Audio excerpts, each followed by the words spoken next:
بمنتصف السبعينات طالب ثانوية عامة جزائري بامتحان مادة الفيزياء صار معه موقف بسيط غير حياته تماماً، وخلى رئيس الجزائر يستدعيه فوراً ويرسل له طائرة عسكرية خاصة. موقف وصله لعملاق التكنولوجيا مايكروسوفت.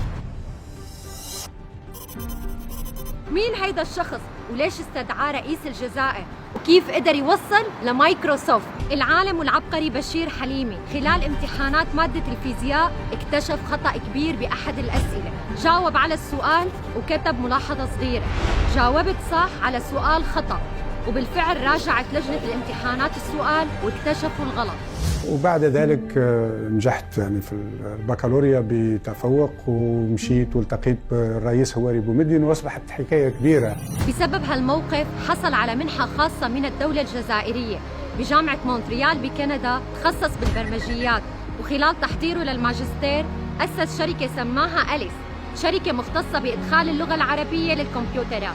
ومثل كل الأفكار العبقرية خطرت له الفكرة لسبب بسيط ومعاناة شخصية. الفكرة اللي وراء تكنولوجيا أليس جات من مجرد بطاقة تهنئة بمناسبة العيد السعيد. كل سنة أخطط بيدي بطاقة تهنئة وارسلها لوالدي في الجزائر. اللغة العربية كانت موجودة بالكمبيوترات قبل اختراع الباحث بشير حليمي، بس كانت موجودة ببرمجية سيئة بطيئة ومليئة بالأخطاء. وبالفعل نجحت الفكرة وتحولت لنجاح مستمر لليوم. عملت فكرة أصبحت تكنولوجيا اشترتها أكبر الشركات اللوجيسيال في العالم مايكروسوفت. ابتكارات العالم بشير حليمي ما وقفت عند تعريب الكمبيوترات، أسس عشرات الشركات وكان أول باحث بيربط المكالمات الهاتفية بجهاز الكمبيوتر. التقنية اللي بتوفر نظام الخيارات، الانتظار والتحدث مع خدمة العملاء. تقنية عبقرية استخدمت لأول مرة بالبنوك.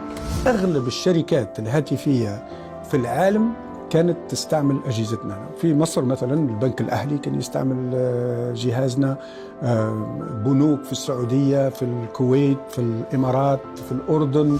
بشير حليمي مو بس عالم ومخترع، بشير حليمي إنسان وظف كل خبرته وعبقريته لخدمة البشر بكل مكان. قبل 20 سنة واجه الصليب الأحمر الكندي مشاكل تقنية بنظام التطوع والمساعدات. اتدخل بشير وحل المشكلة، ومن وقتها بيقدم خدمات مجانية لهالمنظمة الإنسانية اللي ساعدت آلاف الناس بدول عربية كتير. كل الأحلام ممكن أن تتحقق، والناس كثير يتكلموا على الحلم الأمريكي، وأنا شخصيا حققت الحلم الجزائري.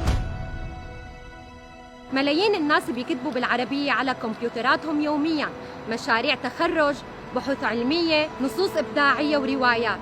وأكيد هالنص كتبناه بفضل برمجية اخترعها عبقري الجزائر بشير حليمي. من فريق ناس نيوز العربية وبالعربي، شكراً بشير حليمي.